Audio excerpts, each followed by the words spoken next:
equilibrium. The leeches up top have us expanding operations and creating newer tunnels, but I don't mind.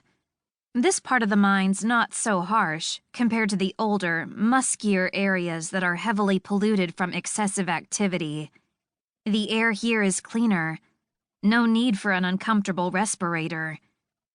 A loud, obnoxious bell screeches, and Yase Tolbert, the local mining boss, screams from several tunnels back at some fresh-out-of-the-oven miners that they have to work late for not producing. The good old days. "Lacey, I'm ready to dive," I call down. She grips my lifelines tight. "Got it, Finn." I suck in a breath, heart pounding. The last thing I want to do is fall 15 feet down to solid rock, just because I have a terrible belayer. When my boots hit the bottom, I grunt. Lacey and I strip out of our climbing gear as we get to our lockers. Neither of us speaks as we drag ourselves toward the rusted metal bridge, leading us back to the older mines, where we can store our tools. Nearly 50 miners, most near to my own age of 17, shuffle their boots over the rocks, none of us bothering to push past one another. It's not like we're more excited to be off our shift than on. "Finley! Lacey!" A familiar voice calls out after the two of us stash our gear and head down the metal stairwell. A skinny redhead boy peers up at us, and we meet him at the bottom of the metal shaft. Battery-powered lamps line the inner workings of the tunnels, the area called the slack, leading to and from the mines. In the dim light, I study the kid's filthy face. His hair is smudged with soot, and a black ring circles his mouth from his respirator. He's assigned to one of the grittier areas of the mine. Lacey smiles curtly at him. "Hey, Drape." "Be nice, Lacey. Drape's a sweet kid," I whisper. Lacey playfully elbows him, and Drape gives us a goofy smile.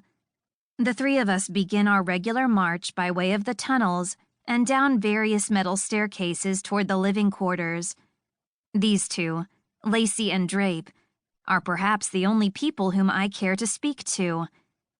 We've known one another since our days in the oven. No one here truly comes from a family. We were all raised in the oven, a place that is designed to simply keep new kids alive until they're old enough to work the mine.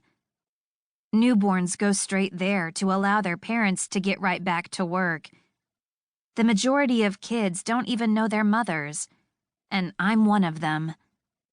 "Did you two feel that quake earlier today?" Drape struggles to keep up. He's younger than Lacey and I by about 2 years, but he's forever right on our tails. Mine especially. He's a pain, but useful to us on occasion. Might as well have the kid around. "Everyone felt that quake, dope," Lacey says. Drape frowns and looks to me. "Funny. You weren't climbing during that quake, were you, Finn?" "No," I say. Quakes are common now. I've been told that pre-flip they were rarer, but that was 100 years before my lifetime. A lot has changed then, I suppose. Old-timers speak of a simpler past, when all of mankind lived above the surface. It's hard to imagine living anywhere but down below. But I envy the leeches who get to live above ground. I'm a little shaky on the science behind the whole event, but evidently, it has to do with the Earth's magnetic poles flipping. Somehow, it caused the sun to radiate the planet at a greater intensity, along with earthquakes, climate change, and a bunch of crap I don't care to think about. The older folks say it's hotter on the surface, but I wouldn't know. Without warning, Lacey stops and grabs the railing, the old metal clanging in protest. The other miners continue forward. I roll my eyes, grab Drape's shoulder, and push past them to get back to her. "What's wrong?" I ask. She lets loose a loud, exaggerated sigh. "Oh, Finley," she fake sobs. "I'm bored." I frown at her fake drama. To keep listening to this audiobook, I've left you a link in the description so you can do it, at no cost thanks to Audible's 30-day free trial.